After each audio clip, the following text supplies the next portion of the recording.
안녕하세요. 사랑하는 성도님, 영혼의 샘물 은혜의 자리 오심을 축복합니다. 생명의 주님이 우리와 함께 하십니다. 우리와 함께 하시는 주님을 찬양합니다. 기도합시다. 주님, 놀라우신 은혜와 사랑에 감사드립니다. 오늘도 주님의 은혜로 밝고 희망찬 하루를 시작합니다. 오늘 하루 사는 동안 주님의 말씀을 가슴에 담고 또 그 말씀 따라서 순종하며 살아갈 수 있도록 오늘도 성령님 저희를 말씀의 길로 인도하여 주시옵소서. 말씀을 읽고 묵상하고 나눌 때 주님의 그 음성을 깨닫게 하시고 주님의 그 음성을 가슴에 품고 음성에 귀를 기울일 수 있도록 인도하여 주시옵소서. 예수님 이름으로 기도합니다. 아멘.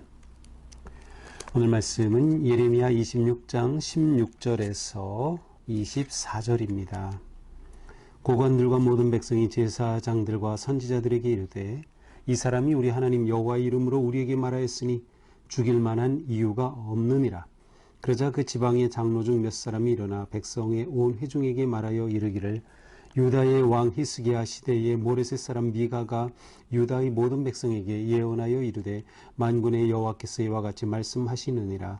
시온은 밭같이 경작지가 될 것이며 예루살렘은 돌무더기가 되며 이 성전에 사는 산당의 숲과 같이 되리라 하였으나 유다의 왕 히스기야와 모든 유다가 그를 죽였느냐. 히스기야가 여호와를 두려워하여 여호와께 간구하며 여호와께서 그들에게 선언한 재앙에 대하여 뜻을 돌이키지 아니하셨느냐. 우리가 이같이 하면 우리의 생명을 스스로 심히 해롭게 하는 것이니라. 또 여호와의 이름으로 예언한 사람이 있었는데 곧 기럇 여아림 스마야의 아들 우리야라.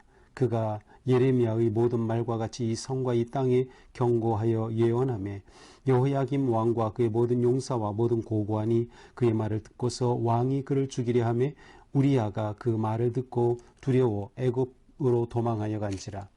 여호야김 왕이 사람을 애굽으로 보내되 곧 악볼의 아들 엘라단과 몇 사람을 함께 애굽으로 보냈더니 그들이 우리야를 애굽에서 연행하여 여호야김 왕에게로 그를 데려오매 왕이 칼로 그를 죽이고 그의 시체를 평민의 묘지에 던지게 하니라. 사반의 아들 아히감의 손이 예레미야를 도와주어 그를 백성의 손에 내어주지 아니하여 죽이지 못하게 하니라. 아멘. 자, 예레미야가 성전 뜰에서 설교를 하죠. 말씀을 선포하죠. 성전에 서서 문에 서서 거기에 있는 제사장들 또 지도자들 모든 사람들에게 선포를 합니다. 불행하게도 그 메시지는 경고와 심판의 메시지였어요. 특별히 성전이 실로처럼 황폐하게 될 것이다 라는 그러한 메시지는 듣는 사람들의 마음에 심기가 불편하게 하였죠. 그래서 사람들은 바로 이 예레미야를 죽이려고 합니다. 특별히 제사장들과 선지자들 또 지도자들이 예레미야를 죽이려고 해요. 그래서 그를 죽이는 것이 합당하다 하면서 고발하죠. 이렇게 해서 일종의 성전 법정이 열린 셈이에요. 이 말을 듣고서 이제 많은 고관들이 또 이것을 맡은 사람들이 모이게 되었죠. 자, 여기까지 우리가 봤어요. 그래서 그들에게 예레미야가 변호하면서 너희가 여호와의 목소리를 청종해라. 그리하면 여호와께서 너희에게 내리실 재앙 그 뜻을 돌이키실 것이다 라고 했죠. 자, 오늘 16절에서는 고관과 모든 백성이 제사장들과 선지자들에게 이르되, 자, 여기에 나오는 고관과 모든 백성은 예레미야를 죽이려고 했던 그러한 제사장과 지도자들이 아닌 다른 사람들이었습니다. 그들은 이렇게 말합니다. 이 사람이 곧 예레미야가 우리 하나님 여호와의 이름으로 말하였으니, 예레미야는 사사롭게 사람들의 듣기 좋은 그러한 말하는 그러한 예언자가 아니고 정말 여호와의 이름으로 예언하였기 때문에 우리는 그에게서 죽일 만한 이유를 찾을 수 없다라고 말하는 겁니다. 자, 실제로 예레미야는 어제 본문 15절에서 뭐라고 합니까? 자신이 이렇게 선포한 것은 여호와께서 진실로 나를 보내사. 이것은 예레미야의 소명이고 확신이었어요. 하나님이 나를 보내어 선포하도록 말씀을 주셨다고 하는 것이죠. 바로 이것을 인정하는 사람들이 있었어요. 정말 다행이죠.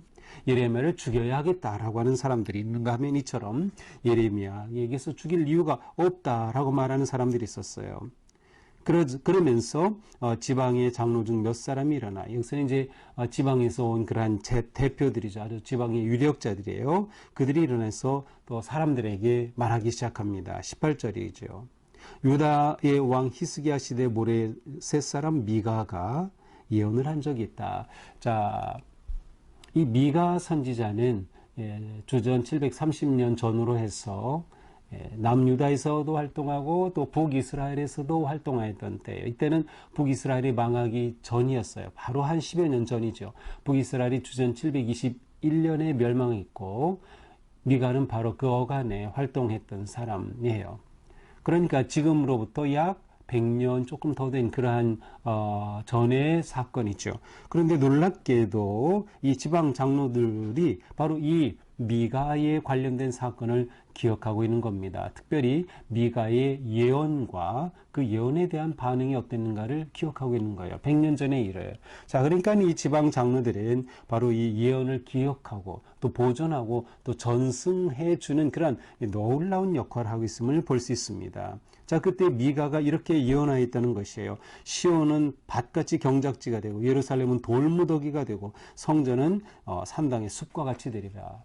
짐승과 그러한 모든 것이 폐허가 돼버린 그러한 상황이 될 것이다라고 미가가 예언했다고 하는 것이죠. 실제로 우리는 이 미가 선지자, 미가서가 있죠. 그래서 미가서 3장 12절에 가서 보면 똑같은 그러한 예언이 나와요. 이러므로 너희로 말미암아 시온은 갈아엎은 밭이 되고 예루살렘은 무더기가 되고 성전에 사는 수풀의 높은 곳이 되리라. 자, 이 미가의 이 예언, 이것을 이 지방 장로들이 지도자들이 기억하고 있는 겁니다. 그러면서 자, 이렇게 예언했다. 이때 왕은 누구예요? 히스기야입니다.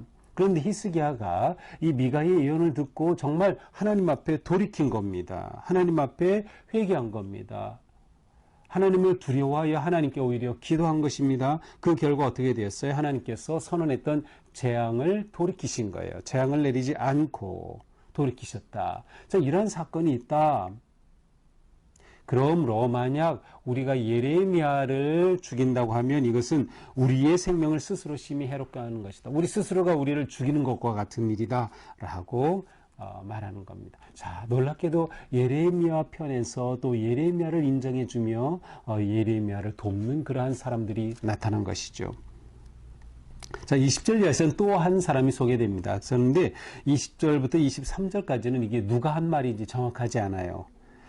이것은 이제 우리야라고 하는 예레미야와 같은 시대 사람이에요. 바로 근래 최근에 있었던 거죠. 다시 말하면 그 우리야라고 하는 그런 사람, 예언자에 관한 이야기인데 이 우리야가 예레미야처럼 그렇게 하나님이 주신 말씀을 그대로 선포했어요. 경고하는 예언을 했던 것이죠. 그랬더니 여호야김은 뭐예요? 지금 예레미야 때에 지금 왕이 여호야김이죠. 26장 1절에서 여호야김이 다스리기 시작한 때라고 되어 있어요. 주전 608년이죠. 바로 이때 이 우리야가 이렇게 예언을 했는데 여호야김이 가만두지 않은 거예요. 지금 예레미야처럼 죽이려고 하는 자들이. 그래서 이 우리야가 애굽으로 이집트로 도망을 갔고 결국 여호야김은 사람들을 보내서 이 우리야를 잡아오아요. 그렇게 끌고 와서 연행해서 데리고 와가지고 처형을 하게 되었습니다.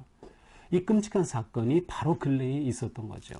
자, 이 사건을 이렇게 이야기하는 것은 앞에서 미가 예언은 그렇게 경고했지만 그 예언의 말씀에 회개하고 돌이킬 때 하나님이 역시 심판을 해야 되는 것을 돌이켰다라는 것을 통해 예레미야의 경고 앞에 우리가 돌이키면 된다라는 아주 긍정적인 반응이라면, 자, 이 우리야라고 하는 이 사건은 어떻게 보면 예레미야에게 경고하는 것일 수도 있고요. 자, 이것 봐라. 우리가 이렇게 이러한 일을 보지 않았느냐? 예레미야도 마땅히 죽어야 돼. 라고 말한다고 볼 수도 있고, 그렇다면 20절에서 23절은 예레미야를 죽이려는 사람들이 한 것일 수도 있고요. 아니면 예레미야를 보호하려는 사람들이 한 그러한 그 말이라면 우리야 봐라. 이렇게 여호야김 왕이 우리아를 죽였는데 또 여기에다가 예레미야까지 죽이려고 한다는 것은 말이 안 된다라고 말할 수도 있고, 더 나아가서 예레미야는 우리아는 이 위협 가운데 도망하여 애굽으로 피난까지 갔지만 예레미야는 봐라 당당하게 서서 하나님의 주신 말씀을 외치지 않느냐, 진짜 선지자가 아니냐라고 하는 것을 말하려는 것으로 보일 수도 있습니다. 저는 개인적으로 생각하기를 20절에서 23절은 어느 편에서 말한 것이 아니라 중간에 이 예레미야를 기록한 사람은 바룩입니다. 예레미야가 바룩에게 기록하도록 시키고 자기가 구술하는 것을 기록하게 했죠. 여기에 바룩이 자신이 첨가한 것이라고 생각이 됩니다. 세번역에 보면 괄호 안에 들어가 있어서 어떤 번역본에서는 이것이 빠진 경우도 있으며 어떤 사본에서는 이것이 빠진 경우도 있음을 보여주고 있어요. 어쨌든 바룩이 넣었든 아니면 누가 말했든 우리는 이것을 통해서 예레미야를 지지하고 예레미야를 보호하려는 그러한 의도가 있는 것으로 볼 수 있습니다. 자, 마지막 24절, 사반의 아들 아히감의 손이, 자, 아히감이라고 하는 사람이 이 당시에도 굉장히 중요한 지도자였습니다. 예레미야를 도와줘 그를 백성의 손에 내어주지 아니하여 죽이지 못하게 하느라 아히감의 손에 의해서 아히감이 예레미야를 딱 보호해 주는 것이죠. 자, 아히감이 누구예요? 사반의 아들. 이 사반의 아들은 누구인가? 사반은 이제 열왕기하 22장에 가서 보면은 요시야 왕 때, 요시야는 종교 개혁을 일으켰다. 아주 좋은 왕이에요. 그러면서 이 성전을 대수리하는 사건이 있었는데 그때 그 성전에서 창고에 버려졌던 여호와의 말씀을 발견하게 돼요. 그래서 hil기야 대제사장이 이것을 찾은 것을 바로 이 아히감의 아버지 사반이 요시야 왕에게 이것을 갖다 준, 그래서 이 사반은 서기관, 아주 중요한 말씀을 기록하고 하는 그런 중요한 사람이 바로 사반이었어요. 또한 이 아히감의 형제가 있었는데 그마리아라는 형제입니다. 이 형제는 나중에 이제 우리가 예레미야 36장에 가서만 볼 수 있는데 이 그마리아는 여호야김이 예레미야를 엄청 박해하죠. 그러면서 예레미야의 그 말을 두루마리를 다 태워버리고 할 때 그것을 태우지 말도록 간구하였던 사람이 바로 이 아히감의 형제였던 그마리아라는 사람이에요. 또 이 아히감의 아들도 나와요. 예레미야 39장에 나오는데 이 아히감의 아들인 그다리아는 감옥에서 풀려난 예레미야를 자기 집에 불러서 그곳에서 돌봐줬던 사람. 그러니까 이 사반의 아들 아히감과 아히감의 가족들은 정말 예레미야라고 하는 선지자를 잘 보살피고 그 편에 서서 그와 함께 했던 굉장히 훌륭한 가문, 훌륭한 사람임을 알 수 있습니다. 자, 오늘 본문이죠. 자, 오늘 말씀을 보면서 우리는 예레미야의 모습을 통해서는 사명을 따르는 삶을 잘 볼 수 있고요. 또 그 사명을 따르는 삶은 어떠해야 하며 그 삶 속에 하나님이 어떻게 일하시는가를 볼 수 있습니다. 자, 사명의 삶. 여기서 사명은 무엇을 말할까요? 그렇죠. 하나님이 주신 말씀을 선포하는 겁니다. 그것이 사람들이 듣기 싫어하든 좋아하든 상관이 없어요. 예언자의 사명 자체는 주신 말씀을 선포하는 것이 그것이 가장 중요한 것이었기에 우리에게도 하나님께서는 우리에게 맡겨주셨죠. 복음을 전하라.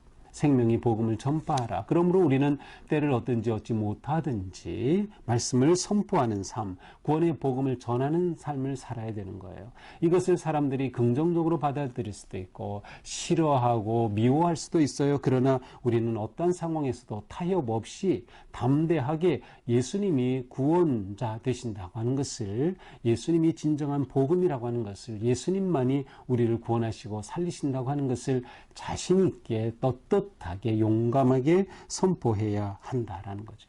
그래서 이것이 부르심에 합당한 삶의 아주 중요한 한 모습입니다. 우리가 선포하는, 우리가 전하는 기준은 사람이 아니고 하나님입니다. 하나님이 주셨기에 우리는 예레미야처럼 하나님이 내게 맡기셨으므로 나는 선포할 뿐입니다. 이러한 마음의 자세와 헌신이 매우 중요합니다. 자, 이러한 삶을 살 때 하나님께서 도우신다는 거예요. 하나님이 도우셔요. 예레미야가 처형을 당할 위기 속에서 예레미야를 돕는 사람들이 이렇게 나타났습니다. 여전히 그들 역시 하나님을 경외하는 사람들이었죠. 이렇게 하나님께서는 또 하나님의 말씀에 순종하는 자들을 도우시고 일하신다. 돕는 자를 보내주신다. 또한 우리는 믿음의 삶을 살면서 서로 돕고 격려하는 것이 매우 중요하다는 것을 볼 수 있어요. 서로 돕고 격려하는 것. 우리는 한 교회를 통하여서 또한 믿음의 가정을 이루고 믿음의 공동체를 이루어 이때 우리는 서로 도와야 돼요. 마치 사반의 아들 아히감이 예레미야를 도운 것처럼 우리도 서로를 도와야 합니다. 오늘도 우리가 함께 믿음의 삶 살아가고 거룩한 믿음의 공동체를 세울 때 우리가 서로 이렇게 돕는 것, 서로 격려해 주는 것, 서로 세워주는 것 너무나도 중요한 일입니다. 하나님은 우리의 이러한 헌신을 통해서 하나님의 나라를 세워가시며 또한 우리의 이러한 삶이 이 땅에 생명의 복음을 널리 전하는 귀한 삶이 될 것입니다. 우리는 오늘도 주님의 말씀 앞에 순종하며 오직 주님의 선하신 인도하심을 따르는 거룩하고 복된 삶이 되기를 주님의 이름으로 축복합니다. 기도합시다. 주님, 오늘도 우리에게 말씀으로 격려하시고 세워주시니 감사합니다. 우리가 어떤 상황에 있든 주신 말씀 붙잡고 흔들림 없이 담대하게 나아갈 수 있도록 인도하여 주시옵소서. 또한 우리가 믿음의 삶을 살면서 서로를 세워주고 격려하고 도우면서 함께 하나님의 나라를 세워가는 거룩한 교회 공동체가 될 수 있도록 인도하여 주시옵소서. 오늘도 우리의 삶 가운데 함께 하실 주님 찬양합니다. 주님의 은혜로 복된 하루, 주님의 사랑과 은혜 가득한 승리의 하루가 되게 하여 주시옵소서.